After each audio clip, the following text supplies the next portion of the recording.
traditional greeting, how do? Pleased to meet you. How you doing? Pleased to meet you. That's very polite and posh.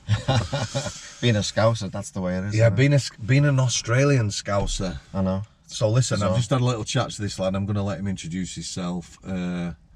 Brought me to tears already. You know, some of these people I meet, it's very humbling and very inspiring.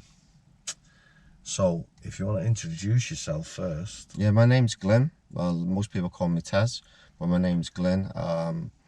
Over here now, I'm just on a holiday back from Australia for the next 3 weeks. Part of the itinerary. Yeah, that's exactly right. Only been here 2 days, and here I am. Yeah. Jet lagged, but you know, it's. I've just finished work, so I probably look pretty rough myself, but there you go. Yeah. So yeah, I've been inspired by watching you online and what you do, and I've obviously got in contact with you and expressed that my story about I'm an ex-Paralympian.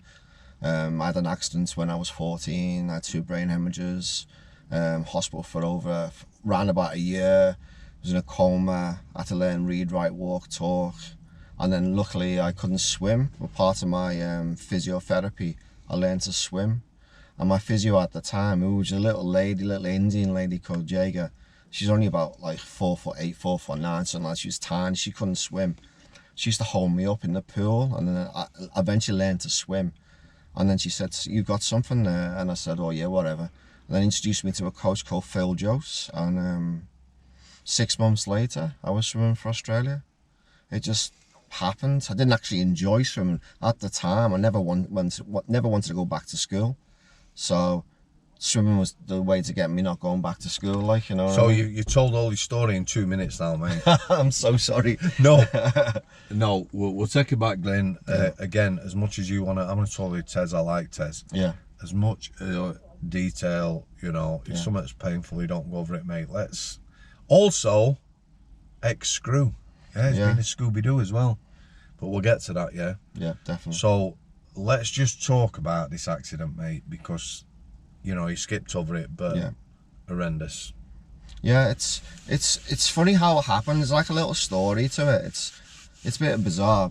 In the morning, it was like, I used to sag school, whatever you call it. What do you call it? Sag school. Is that a Scouse thing now? It's a Scouse thing, yeah. Okay. So I used to skip school for fun, and I just come off. I think I skipped school for like 2 weeks, and I got caught out. I was back home. My mum went to work, and I was hiding in a bush in front of the house, like. And she went to work, and as soon as she was off, I went back in the house, and then the teachers got hold of my mum. And then basically, she rang me, and I was a divvy. I picked up the phone and said hello, like you do, not. And then she sent me to school the next day, made sure I went. But I was also very lazy. I was a bit of a wild child when I was a kid. You were tough, weren't you? Yeah. Cocky all year at school. Yeah, I was. Those of you who don't know what that means, you know, hardest lad in the year. Yeah. And been brought up in Liverpool as well. It's not, you know, it's not the nicest place in the world, but at the same time, it is. You look after yourself, you look after each other, sort of thing, because that's what you do. Yeah, definitely. There's a bit of a thing in there. Oh, for sure. There's always a connection with another Scouser, wherever you are in the world.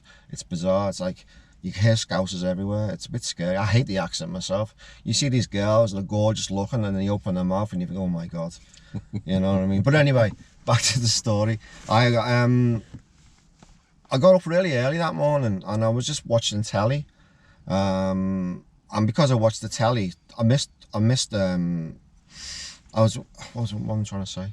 I got up early, missed the opportunity to get to school quick, so I had to get a bus. My mum was going to give me a lift, but I wouldn't have that, like, so I got a bus. And the reason I got a bus is because my bike had a puncture, and I was too lazy to fix the puncture, so I went on a bus. And then I got off the school bus on a thing called Sackville Terrace in Australia. And it's a big hill, and there's a flat park, and that's where the bus parks. And then I got off the school bus, and this woman came racing up the hill and basically took me out and hit me. And then basically she had me on the bonnet of a car for about 300 or 400 meters or something like that. So I've been told. 300 or 400 meters? So that's what I've been told. And then basically she slammed on. And then I went up in the air, came down, landed on my head, fractured my skull, had 2 brain hemorrhages. Whoa. But the funny thing, but as I was lying in a coma, that lady's insurance company asked my mum and dad for money for the damage that I did to the car, because obviously I damaged the car and my school bag went through the windscreen of a car. So her insurance company wanted to have money off my mum and dad because of the damage I did to her car. Did she get prosecuted? She did in the end, yeah. But I don't know to the extreme. It went on for so many years. It was 7 years before I got a little bit of compensation from the accident. And how long were you in hospital at the time? I was in hospital for a year, but I was also doing the rehab all the time for the next probably couple of years. Because it took me a while to learn to walk. But the swimming took over, to be honest with you. As soon as I learned to swim and got involved in the swimming, my life just took off. How was your cognitive, you know, side of things? You know, having had a brain hemorrhage and everything, when you woke up from your coma, was it dead clear, or did it take time for things to... I basically, as I woke up from the coma, the first time I can remember is probably about 2 months, maybe 3 months after my accident. I didn't remember any of the other stuff, like the stories I've been told by my parents, saying like when I was lying in a coma, I used to pull out my catheter all the time and things like that. And in the end, yeah, I know. Thinking about it makes your eyes water. Definitely. And the nurses used to tie my arms with bandages to the bed so I couldn't pull things out and all that kind of stuff. And then when I went into semi-coma, I used to climb out the bed and do different things. So in the end, they put me on a mattress on the floor, and I had a nurse looking after me 24/7 sort of thing, so I wouldn't do things.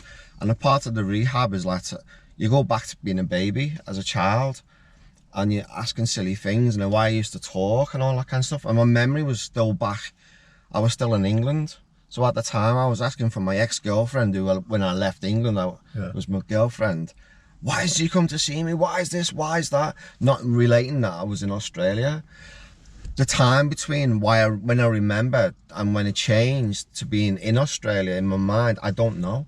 I don't know how it happened. I think it's all part of the recovery, to be honest with you. Some people get the recovery are very sort of angry. And yeah, your brain shuts down, doesn't it? Yeah. Your brain healing itself is a very long process or whatever. That's for sure, yeah. Did you realise, did you class it when you come to realise what was going on, obviously learning to walk and everything again, did you class yourself as disabled? Were you angry at that? I still am. Oh, yeah. I still am. I can't accept it. It's took me a long time, and I've not really spoke to anything about it, but a professional. I've tried, but it's one of those ones, once you're in the system, they give you, I'll give you a call and you speak to them for 5 minutes or 10 minutes and I call you back, and things seem to get lost. Do you know what I mean? The thing is, it's a very long process. Oh, for sure. And I can't imagine, I've never been in anything like that, but I can't imagine being patient. Oh, actually, I fractured my skull playing rugby. Wow. Double vision, 2 years. Jesus. Without recovering. So on that front, for me, it was the not knowing, and although it won't compare to what you went through. Still, see, everyone says that, but everyone has their own problems in life, and it's that level of problem is no different to anyone else's level of problems. You know what I mean? The fact is that, yeah, I've had the hemorrhages and all that kind of stuff, but it's no different to me than someone else having whatever they've got, sort of thing. You just get on with it. And that's how I did. I had my mum, when I was learning to walk, if I'd fall over, she'd go, "Get up, you lazy get," and things like that. That would inspire me. Okay, yeah. But, you know what I mean? Instead of mollycoddling me and all that kind of stuff, my mum would say, "Come on, you lazy get up." Tough love. Yeah, basically. And it's the same in the pool. I was very sort of determined in the pool to be, I suppose, I was a pretty good football player before my accident, and to lose the ability to play football, because I was still, some of my teammates coming in to see me, and I was saying, I'll be back in the team in 2 weeks, I'll see you in 2 weeks. I couldn't even walk or anything like that, you know. So when it came around that you're never going to play footy again, so swimming took over in my life. Did you ever go back to school? I went back to college and Okay. did my year, what they call year 12 in Australia, which is like an O level in at that time in England. So I did that for 12 months, and then I started. I wanted to be a personal trainer, like for sport and all that kind of stuff, and started doing anatomy and physiology and all that kind of stuff. But because of to be honest with you, it was so hard. I couldn't do it anyway. I'm not that way inclined, if you know what I mean. Yeah. So then I used, basically, I was swimming twice a day, 6 days a week. By this time, is that for rehab, or are you now swimming Properly. like therapeutically and training? Training to be swimming for Australia, to be honest with you. At some point, did somebody say, look, you've got potential, we think you could swim for your country? Yeah, basically. How did that make you feel? Pretty good, to be honest with you. Not that I like swimming, I just did it because I was good at it, to be honest with you. And I couldn't really... The disabled sports at the time wasn't great. It's brilliant now, but at the time, it's like, well, you went away and swam for Australia, you might get like half an hour on the TV on a channel like Channel 5, the old Channel 5. You mean actually, it was... Did you feel like you were sort of second-class citizen, Oh, for sure. as it were? Yeah. You know, obviously Olympics. Now, Paralympics are separate, aren't they? Yeah. They're a big thing. Yeah, huge. You get good viewing figures, proper coaches, celebrities. For sure, for sure. And yeah, I didn't realise it. It was just a ride. I'm very much like that in life. It's everything I do, it's a ride at the time. And enjoy the ride while you're on it. And that's how I found with swimming. I was good at it, and I got better and better and better, like you do under the training. Because the amount of training I was doing about 140 kilometers a week in the pool, and then doing weights 3 times a day. So I was about 9 stone and about, I don't know, 5 or 6% body fat. Wow. So I was, well, you know, but that was... Did you realise then that, you know, you had got a disability? Yeah. Or because you were so fit or whatever, was it just... Yeah, you realise then, because you're obviously associated and you're around disabled people all the time, and obviously see how disabled swimming works. You get a classification, like I'm an ABI, acquired brain impairment, but because there's no such thing in disabled swimming. Say that again. Acquired ABI. Yeah. Acquired brain impairment. So Okay. like head injury. And that's what I'm classified as, but because there's no classification for that in the world, they put you in cerebral CP. So I swim against people who got cerebral palsy.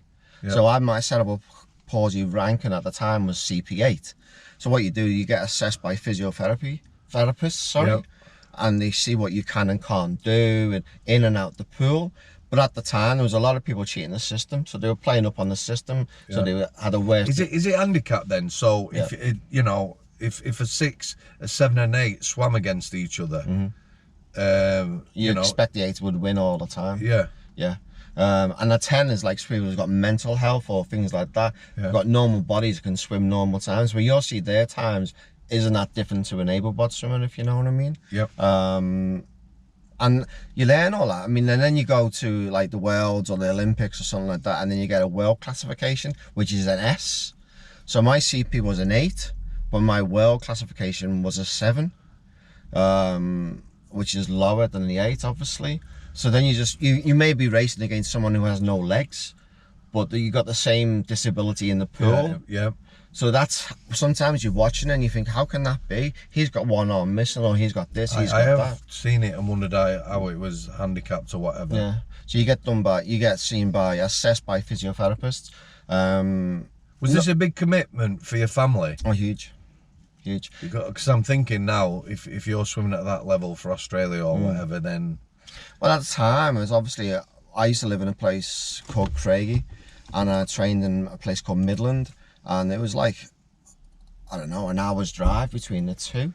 And my mum used to take me to training all the time, and at 5 in the morning. Yeah. And then be training at night again, at like 5 at night. Well, then then eventually I moved out, and when I was about 16, 17, I got my own house, which was only like a kilometre. Yep.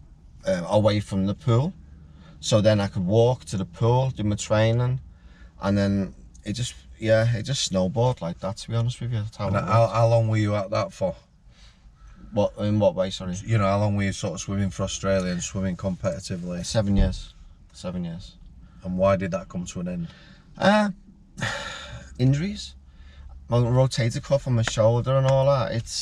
Injuries. I was injured more than I was able to swim. But because my legs didn't work in the pool, so it's all upper body strength, like in breaststroke. Yeah. If I tried to kick my legs weren't symmetrical, so there'd be like a scissor kick. Yeah. and then I get disqualified. So Really? yeah, so I just drag my legs behind me in Wow. breaststroke, and in freestyle, same thing. I'd have like what they call a butterfly kick, and kicking from the knees and all this different stuff, which is not, you're not going to get disqualified for that, but it's a burden on your swimming, as in your streamline and all this kind of stuff. Yeah. So I found that just dragging my legs, or I had a 2-beat kick, so between every stroke I kick my legs 1 2 1 2, and that's what I would do, and that would just keep me afloat on top of the water. So it was very disciplined. Oh, for sure. When you come to the end of that, Yeah, what was your purpose? Because obviously that's kept you going on it for 7 years. I got a little bit lost, to be honest with you. Was that any time soon to when you come back to this country? Because you did come back to this country, didn't you? I did, yeah. I came back here after I retired from swimming. I was with a different girl at the time, Yep. girlfriend at the time, Yep. and we came on a holiday sort of thing. Back to this country. Back to this country. And then we split up and all that kind of stuff. And then I met someone else. And then I was actually thinking about moving back to Australia. Yeah. But I was actually walking out the door, and my next door neighbour was walking out the door, and I had no job at the time, and tongue in cheek I said, "Oh, do you got any jobs where you work?" Because I just found out he was a prison officer. Yeah. Private sector. Private sector, yeah. He goes, "Oh yeah, by the way, we have." Oh, okay. Now I've just said it, I've got to follow it through. So, you know what I mean? I wasn't one of those people. And went for the tests, the maths test, the English test that you have to do. Yep. And also, then went on the 3-month training course that you do, as you know. Yep. I had to do the CNR. How were you? So, you said you got a lot of injuries from the swimming. Mm-hmm. Yeah, so I'm not bothered what anyone says. Doing your CNR and that, and being a prison officer can take its toll on you. Yeah. Did you have, or could people tell you had a disability? Did you limp? I had a limp. But at the time, I was still in very good shape, and I could run You were then. jockey weight, weren't you? Yeah, I was 9 stone, and you know, like I said, 4 or 5, 6% body fat, something like that. And at the time, I was in good shape, and I passed the CNR, I passed the bleep test. I was concerned about the CNR. I didn't know if I would pass it, if you know what I mean. Yeah. Because obviously at the time, if you fail on CNR, you're off the course straight Yeah, of course away. you are, yeah. Or any of the time. But I passed it all. And then every exam at the end of every week, we had an exam in every week, as you know. And the pass mark was 90%.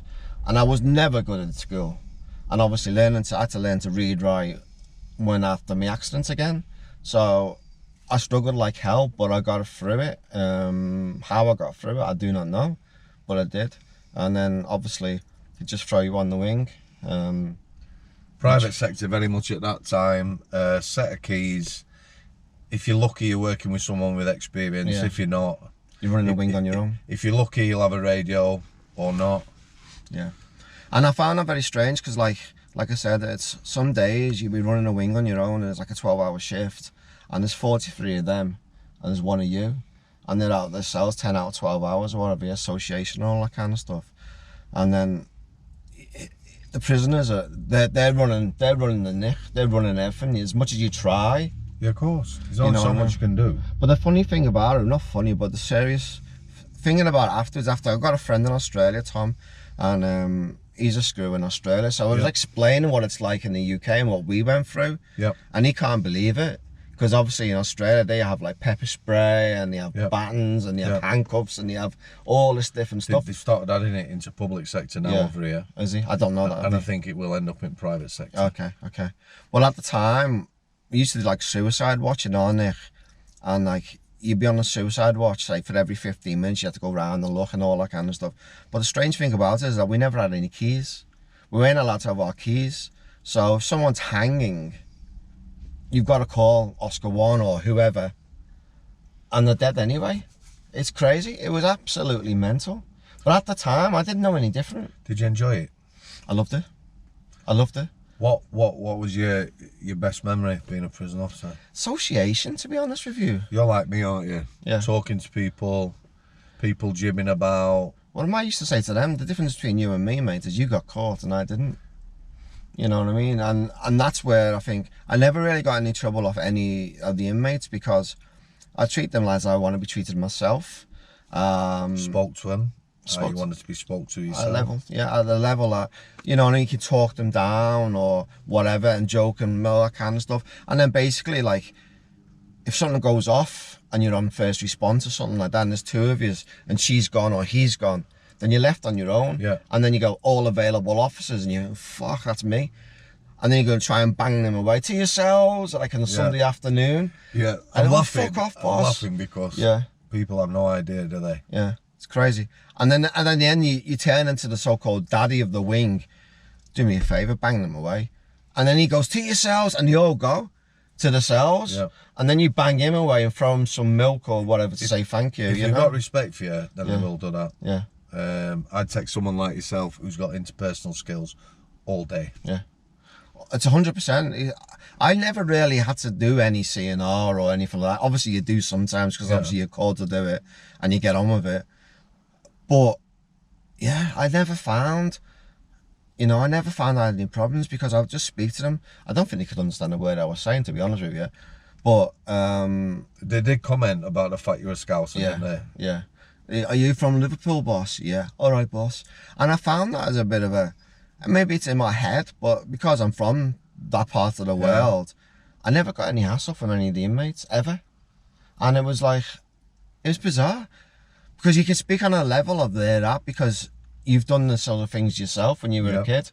Like I said, you've been caught. I haven't been caught. Not, but yeah, obviously. of course I did.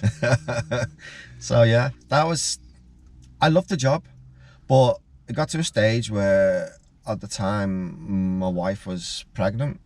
She's actually my fiance at the time. She was pregnant, and then I was running a wing on my own, and I'm like, and it kicked off big time, and I'm like, oh my god, this is fucking dangerous. It's frightening, isn't it? It's scary as hell. It doesn't matter what anyone says, and you get all these so-called hard men, whatever.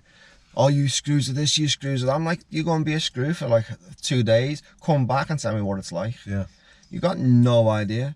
No. You know what I mean? They're always abusing the screws. Oh, they do this, they do that. Yeah, there is some bad screws, but there's also some good screws. Yeah. Do you know what I mean? And all the time I was there, I only nicked a person once in the whole of the time. One of the main reasons why I didn't want to do the paperwork anyway. Yeah. But I found... And it's pointless sometimes, isn't it? It's better to talk to someone and just... What's going to happen? They're going to go down the regimes. We have bronze, silver and gold. If they're on gold, they'd have like a PlayStation and all that kind of stuff. But at the time, I don't know if your Nick did it, but ours, they started giving them keys to their own cells. They had a privacy key. Yeah. Obviously, our key had override that. Yeah. But if they were well behaved, they had a secondary lock so they could lock it themselves. But then they started making those keys into a weapon. So I'm like, what are you doing? And then on our landing, they had all these like Sega Rally games and all these different games next to the showers, next to the stairs. So sometimes you're running up the stairs and the Sega Rally games coming to the pushing it, you know what I mean? It's like, think about what you're doing. They had an actual arcade type game? No way. Yeah, free. Really? Yeah. When were this? Oh, when 2007, 2000. Really? Yeah. That's Sega Rally. And that was good for us because sometimes when you didn't want to do suicide watch, you just play on your arcade games because you couldn't do anything anyway because you had no keys. Yeah. Wow. Do you know what I mean?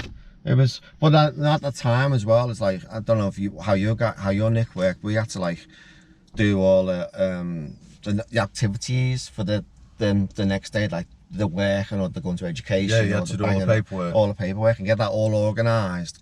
And then do your suicide watch in between, and it was just... And get everyone out. And then get everyone... everything. Oh, it was just a nightmare. And then you're getting buzzers, all like, buzz, can you get me some toilet? I'm like, fuck off. You know what I mean? Oh, sorry, that's a swear. No, you're right. Yeah, of course you can swear. You know what I mean? Yeah. And it's like, behave yourself, you know what I mean? What you want, see you in the morning.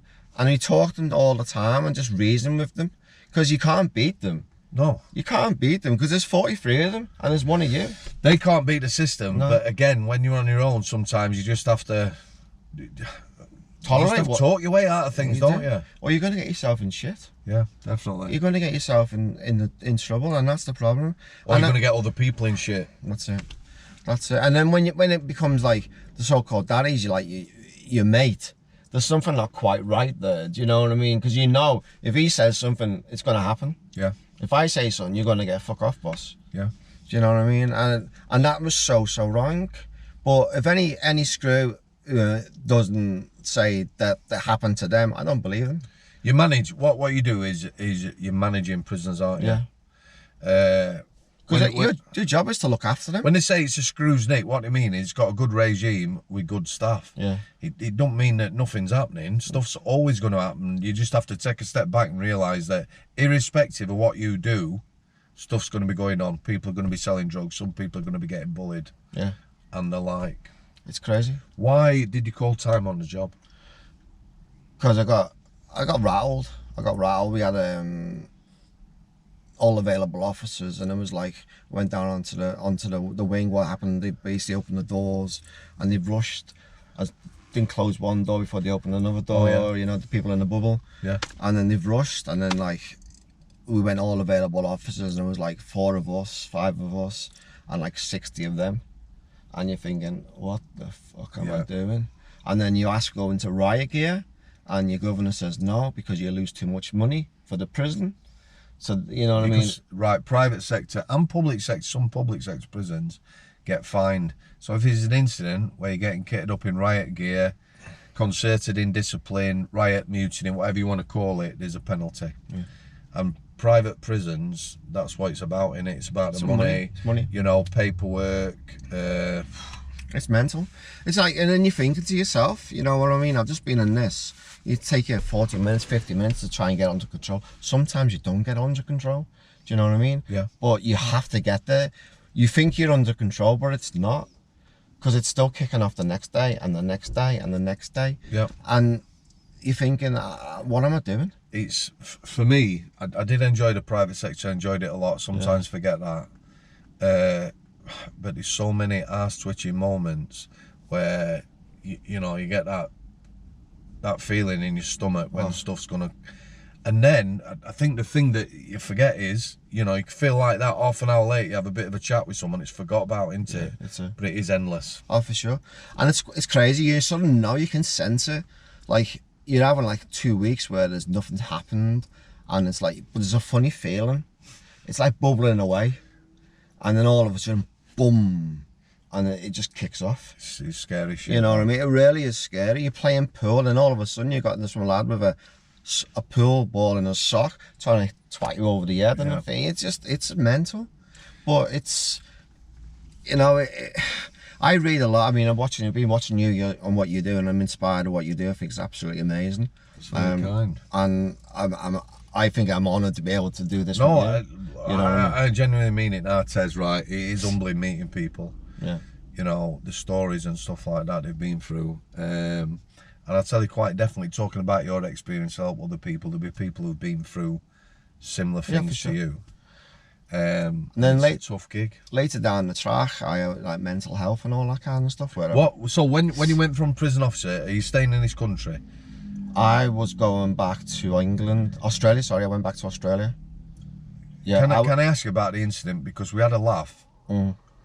A time scale with the train. Yeah, probably about 4 years after being a screw, but still in this country or still in this country. Okay. I was struggling with the thing of being disabled. That bit, mate. It's boiling, isn't it? Warm, yeah. It's lovely. Bit of sun. It is. I was getting in my head struggling with the concept of being disabled, and my disability was getting worse. I ended up being in a wheelchair. A lot of pain. Shitloads of meds.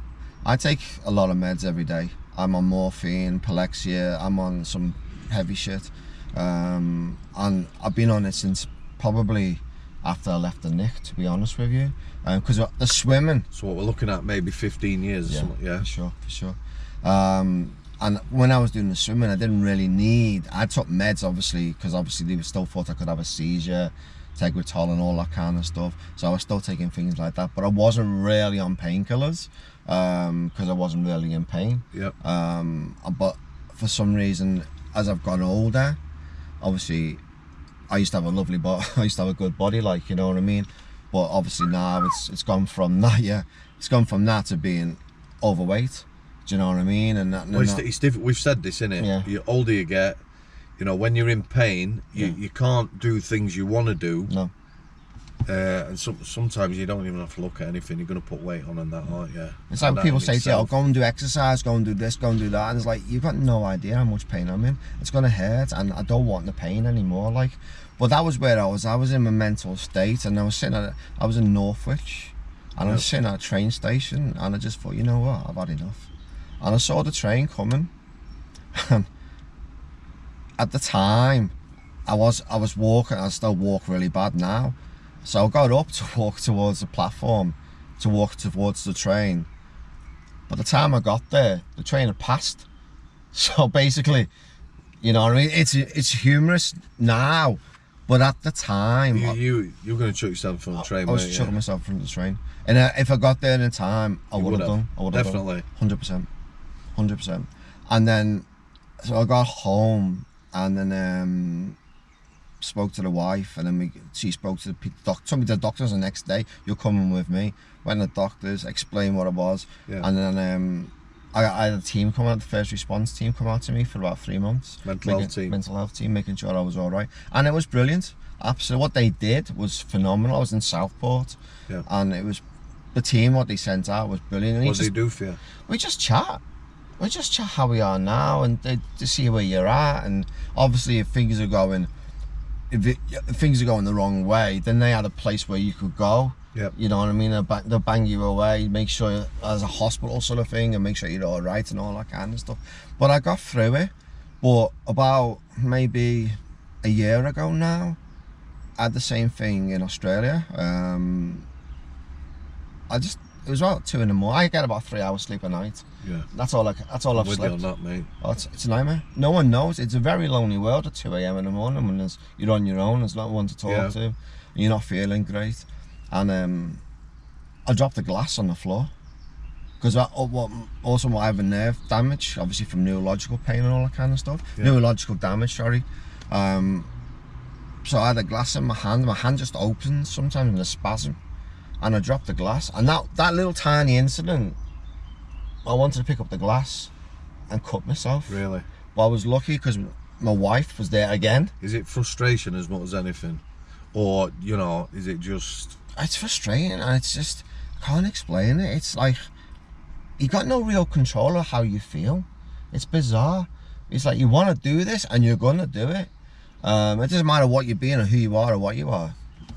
If your mindset's not quite right, and that's what I was at. You got kids, 2 lovely kids? I've got 2 girls, brilliant girls, and they've been absolutely brilliant. They look after me, seconds to none. I can't complain, and they've been, luckily, my 2 kids have never caused any bit of trouble, so it's absolutely awesome, like, you know what I mean? Yeah. And then at the time, that night that happened, went into the bedroom and told my wife what I was gonna do. And she just basically rang up the hospital, and they got me in straight away, and they kept me in there for 2 weeks. Did they? Yeah. Were you on did they keep you on a section? Were you on a forensic ward? Yeah, basically they keep an eye on you and check on you all the time, and making sure that you're not going to do anything. Did they give you any meds or anything like that? The meds they changed, but they just added to the meds that I was already on, like, you know what I mean. But then you'd be doing, you'd be associating with other people there, obviously, and then you'd be doing, I don't know, activities to make sure to try and get yourself a little bit of rehab, if you know, I guess. Yeah. You know, and you know, since then I've been all right, but it's embarrassing, to be honest with you, because you know you've done that scenario, or you want to do that, but it's embarrassing to a point, because like even now, I don't think you should be embarrassed. You know, if people have got any sort of empathy or understanding. You know, I've never suffered long-term pain like yourself, or however, you know, frustrations, just minor injuries I've had. You know, I'd rather, it's terrible. And sometimes you're too tough on yourself, I think. Yeah. And sometimes when people say, oh, you've got 2 lovely girls, remember them? I'm like, yeah, I know. But then I'm thinking to myself, they'll be better without me. You know, that's the mindset you're getting sometimes. And that's how I feel. And people, no, don't be so stupid. Like, you've got no idea. You're quite open with the missus. Yeah. You know, if you were feeling that way now, would you? And she knows. She knows. You all right? And no. And then she sit down, she talk to me, and you know, She does her health. She has a job in Australia Yeah. where she's doing mental health and all this kind of stuff. Was that what she works with? Yeah. All right. And it hasn't been a case of that's what she wanted to do. No. Because my wife's very sort of most placid person you'd ever meet in the entire life. And she wasn't, just any conflict or anything, she doesn't want to be involved, and she just wants to live a nice level. And I think that's why I've got through what I've got through. We've been together now 23 years. And Tell me a bit on the coach. Oh yeah. When How you I met her. her. Yeah. Now I was getting a coach from Liverpool, and we stopped at Stoke, and she got on the bus. And she got on the bus, and Jesus Christ, I wouldn't mind a bit of that. And now at the time, I was going back to Australia because we were in England at the time. Yeah. And she was sitting just in front of me, and I'm thinking, oh my God, you know what I mean? I was self-confident, but at the same time, I wasn't. Do you know what I mean? Oh, Jesus Christ, what happens? And I thought, she's really lovely. And it was a physical thing. Would your disability knock you? You know, I'm sure all men, and probably women, you know, you see someone you fancy, don't ask them out or something like that. Would you be thinking about your disability, or be looking at her and thinking, well, hey? Yeah, but at the time as well, because I not finished swimming for very long, so I was still in a good condition. 9 stone. Yeah, 9 stone, still good body and all that kind of stuff, and confident. Because obviously when you're at that, you know, I held 3 world records, and I was on that level sort of thing. Yeah. You're so self-confident of yourself. You think you're the you know what I mean, you're the godlike, you know what I mean? But obviously you're not. But there's another side where you could suddenly change and want to kill yourself. It was bizarre. But anyway, with her, they all got off in, where was it? Birmingham. So it's got on Stoke, all got off in Birmingham, and I thought, this is my chance. So it was only you two on a coach? Just me and her, and it was just bizarre. And I said, you know, started talking to her, just, you know. Drop me your best chat line. I don't know what I said. I've got no idea. I don't think I've got a chat line, to be honest with you. And I just started talking to her. And because I'm not just saying it because she's my wife, but she's just a lovely, lovely person. Yeah. And she'll talk to anyone at any levels. You know what I mean? And she comes from a different world where I'm from. I'm from Liverpool, the city lad. She's from Somerset. She's a country girl. Yeah. And it's totally different sort of people. And we're so opposite, it works. And me and our lass, nothing in common. Not at all. Fuck all in common. Yeah, we're the same. We don't do anything like... Oh, we have our interests together. Yeah, of course. Which is our girls. Yep. But like anything, you live your life for your kids. Yeah. And now they're getting older. Now we've got to try and find things for ourselves, if you know what I mean. That's the point we're at now. You know, daughters at 16 or whatever, then they're starting to, they're finding the friends. They're not going to be at home all the time. Exactly right. And then you've got to try and find yourself in a relationship again. Yeah, this is what I think. You've got to start going on dates again and doing all those different things, because obviously we've not had the money to do anything like that. I think in all the years that we've been married, I think we've been on one holiday. Yeah. Do you know what I mean? Because we just couldn't afford it. Being on a disability pension, and she does work full time, but my disability pension is next to nothing. And then obviously paying for my meds, most of it's gone straight away, sort of thing. Yeah, just explain that in Australia, it's not. You don't have an NHS system like us. No, you still pay for your meds. You get to a system where you got to pay like $600, $700, $800 on your meds for the year, and then from then on in, it's free. But you've got to make that still that $800 still going. And then obviously I got into they put me on the cannabis tablets. See my legs going again. Sorry. You're right. Yes, and they put me on the cannabis tablets to try and see if that would help. But that was like $250, $300 just for one lot, and then the doctor said, "Oh, get another lot." How long will that last? To be honest with you, for me, it didn't work anyway. But then he said, "Oh, we have to up your dose, so you'd have to pay another $250 for the tablets in the afternoon." So then $500 a month. Plus, you know what I mean? Yeah, it's a lot of money. Isn't it? It's a lot of money. Over here, the system's a lot better. I never really, you know, you get your Motability where you get a free car and things like that. Yeah. And the pension was a lot more over here. Like my pension in Australia is ridiculous, you know. And if your wife earns a certain amount of money, this is how much pension you're not going to get. Yep.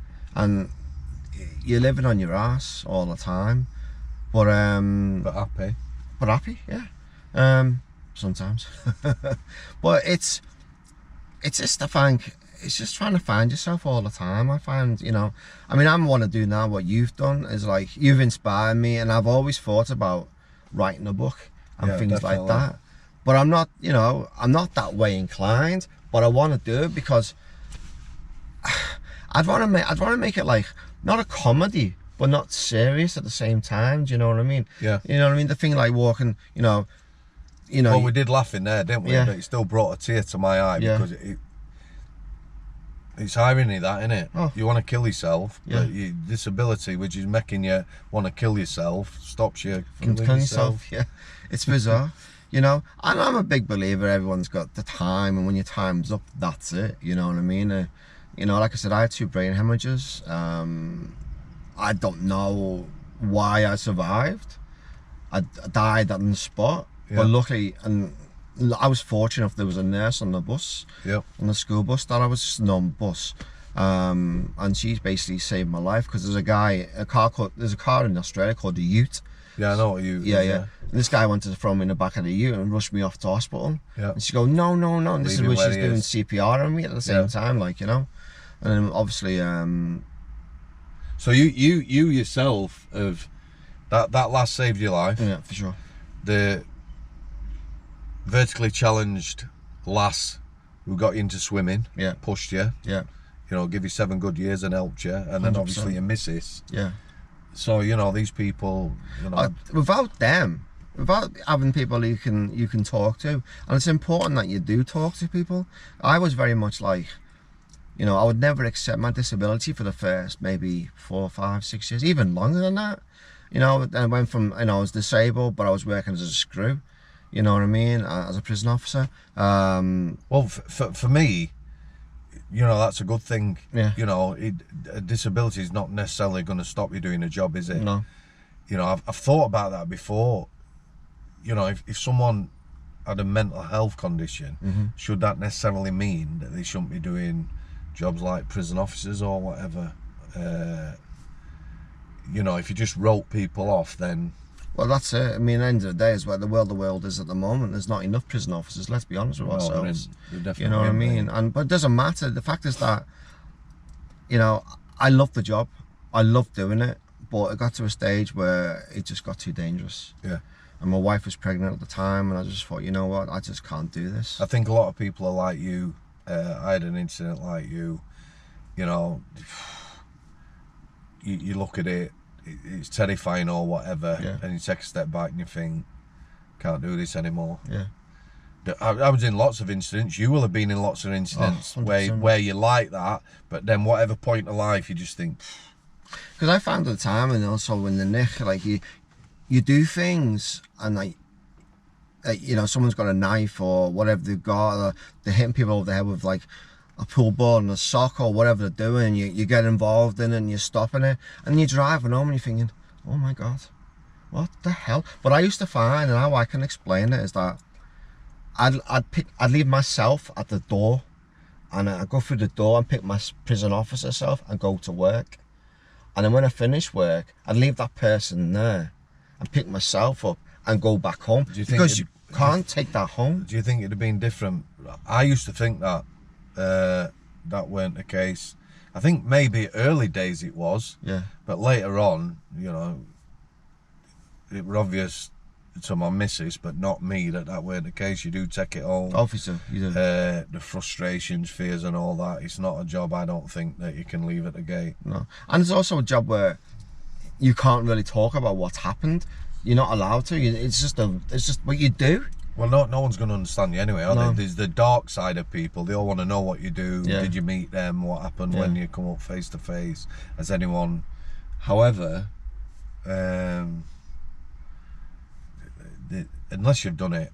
You can't explain it. No. You can't explain it. It's like, I know people always, you know, there's one of you and there's 43 of them, or even if there's 2 of you and there's 43 of them, how the hell can you control or look after these people? You manage people, don't you? Yeah. And you try and keep people safe. And then you get abused by inmates saying, oh, you're this, you're that. Yeah, well... And managers. Yeah. Yeah, exactly right. You don't get no support, do you? Not at all. Not at all. Well, I want to ask something. Yeah. Not yourself, Tez. I want to ask these guys. Anyone who has you know, had similar experience to Terry, has suffered pain, he's on loads of painkillers, or maybe has found an alternative, you know, something that has helped them come away from just taking gobs full of pills every day, then that's what you ultimately you're looking for, aren't you? Well, that's why I'm back in the UK as well. Obviously, we're going to a wedding. My wife's brother's getting married, but I'm back here now because I'm going to speak to my ex-doctor, because the system here is far better than the system in Australia.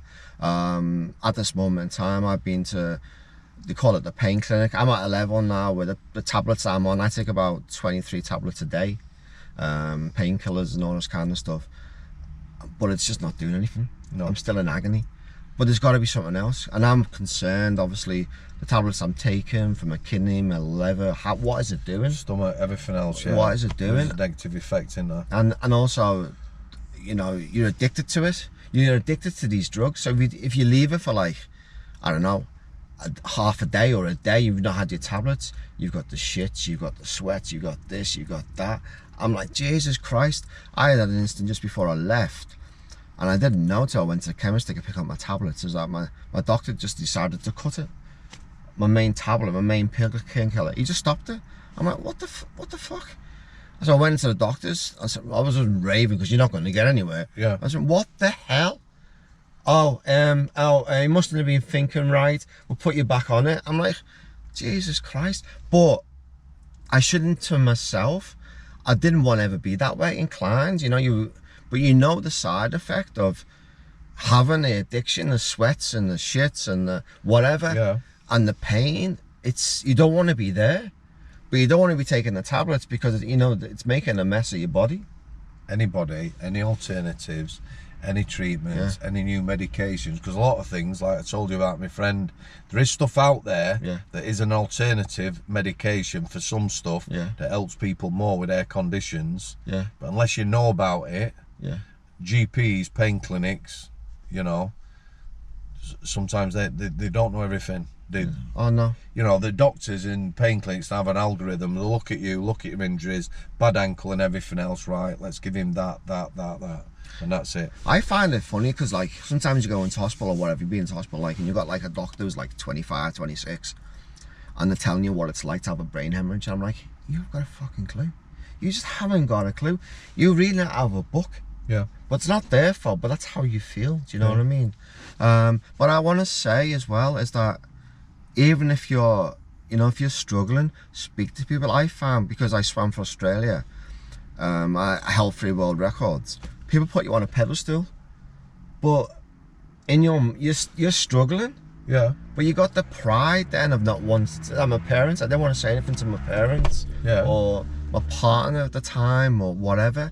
But speak to people, because that's the only way. I honestly believe the only way you're ever going to get anywhere is by speaking to people. To be honest, don't you? Yeah, you've got to be. Easy. No, don't be embarrassed.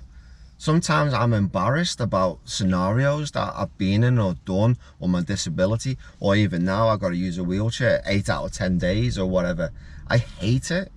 I still got a long way myself, and I got run over when I was like 14, 15, and I'm 47 now, 48 as my wife would say. But I'm still not over it, like, you know what I mean? Will I ever get over it? I really don't know. I really don't know. But live your life for yourself, don't you? You've got to live your life for your best. Easy to say, but you've got to. Yeah, of course you have. You know? I think a little bit you just touched on there is very important. People see how you are or what you're doing, like, you know, swimming, medals. Yeah.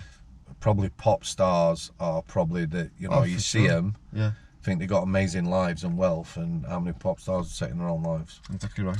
Is there anything else you would like to add, Tez? Not really. I think we've covered most things, to be honest with you. I just think it's been inspired. I'm overawed by meeting you. I think it's been great, and I really thank you. But also, just please, if, like I said, I can't say this enough, if you've got problems, get it out. Get it out, because those people you're talking to, they've probably got problems as well. They've got to get out. it's just the way the world is. I honestly believe that. You just got to talk to people. I'll tell you what we'll do. We're going to do a little video because a lot of people ask me. I'll get Tez on a Zoom call, Yeah. and I'll talk to him about book. He can ask me the questions. Yeah. Loads of people message about books, and that might be 100%. useful. Listen, mate. Thank you so much. Absolutely. Cheers, mate. Thank you so much. It's been unbelievable. It's just, I was so excited about meeting you because, and also being able to try and help people. Because I want to, Definitely. you know what I mean? And it's like my dad was saying, my real dad who lives in England, he was saying, why are you doing this? Because I want to do it, Dad. But you're going to get any money out of it? I'm like, no, it's not about the money. It's about scenarios that you've been in. And if you can help people that you've battled through, some people can't maybe not get through that scenario. You're right. You know, and if you can try and help them, you know, that's all I want to do. Because Parting shot. Me and Tez will keep in touch.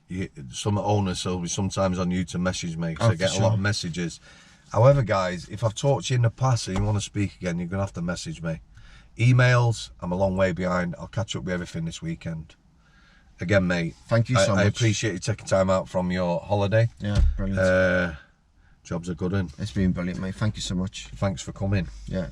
You always say that funny thing at the end. I'll see thee. That's it. I'll see you. I'll see thee. Is that a Yorkshire thing? Yeah. Yeah. I'll see thee. And we just say ta-da. Ta-da. Ta-da. I'll see thee.